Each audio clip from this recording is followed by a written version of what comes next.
E agora a gente vai meditar no livro de Primeira Reis. O livro de Primeira Reis tem muita coisa interessante sobre não temos, mas eu destaquei aqui quando Elias, acho que essa passagem ela é tão forte, quando Elias fala para a viúva, não temas, vá, faze conforme a tua palavra, porém faze primeiro para mim um bolo pequeno. Essa viúva, ela tinha um punhado de farinha e ela tinha um filho, era viúva. E talvez, né, a gente possa pensar, nossa, mas que cruel Elias fazer isso. Mas ali era questão de fé.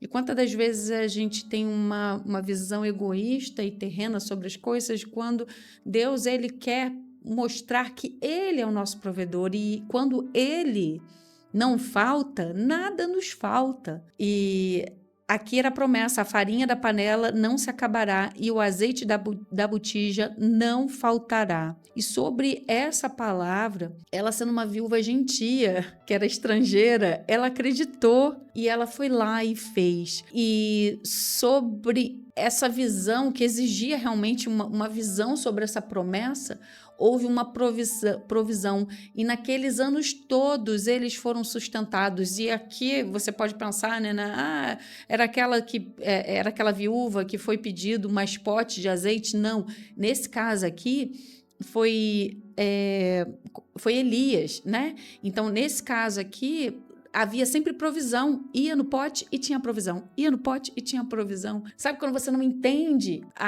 Você só obedece e quando você vê as contas não batem, você fala assim, meu Deus, peraí, eu lido com financeiro, eu lido com contabilidade, ou seja lá qual for a sua expectativa, quais são as suas habilidades, e você fala assim, não é possível. Eu obedeci ao Senhor, mas quando eu estou fazendo aqui os cálculos, não está batendo. Né?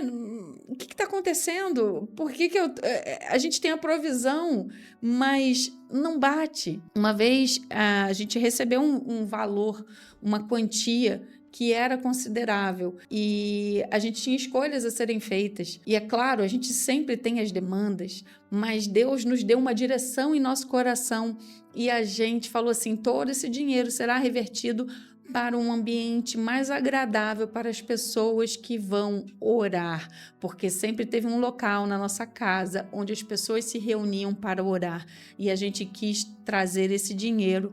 Comumente a gente acordou e a gente quis trazer esse dinheiro para a restauração desse lugar, para dar mais conforto às pessoas que iriam ali se reunir para a oração. E foi muito engraçado, porque foi aí, conforme a gente obedeceu, na verdade foi um altar de gratidão, né, a Deus e a tudo que Deus fez pela gente até ali e não sabendo o que Deus ia fazer no futuro. E quando a gente foi ver, a gente começou a construir e a construir e a construir e a gente fala assim, não, mas peraí, a gente não tinha nem condição de antes e agora a gente teve condição de ajeitar o local de oração, a gente teve condição de estruturar a nossa sede e quando eu fazia o caixa, eu falava, mas não é possível, esse negócio não bate. Não faz sentido algum. E a viúva, ela também devia pensar, mas peraí, esse negócio não faz sentido, eu tinha um punhado de farinha e agora, durante anos que duraram essa fome, ela sempre tinha provisão para ela, para ele, para o seu filho. Gente, isso é sensacional. E para o profeta Elias.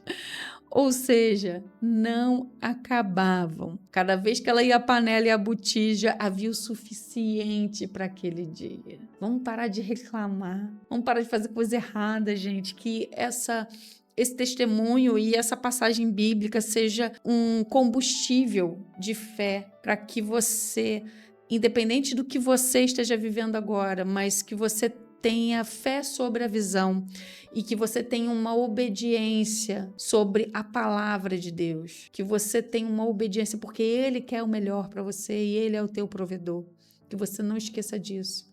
Aí sim, a gente não vai temer, porque a gente entende que é Ele provê, assim como na criação, Ele criou depois, por último, o homem e a mulher, mas ele já tinha provido tudo. Assim é Deus na nossa vida. Ele já provê tudo. Então, que a gente confie nele, que ele é o nosso provedor em todas as áreas.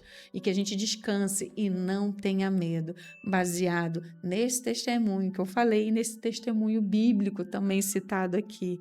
Não tenha medo, apenas confie que o Senhor é o teu provedor. Deus te abençoe.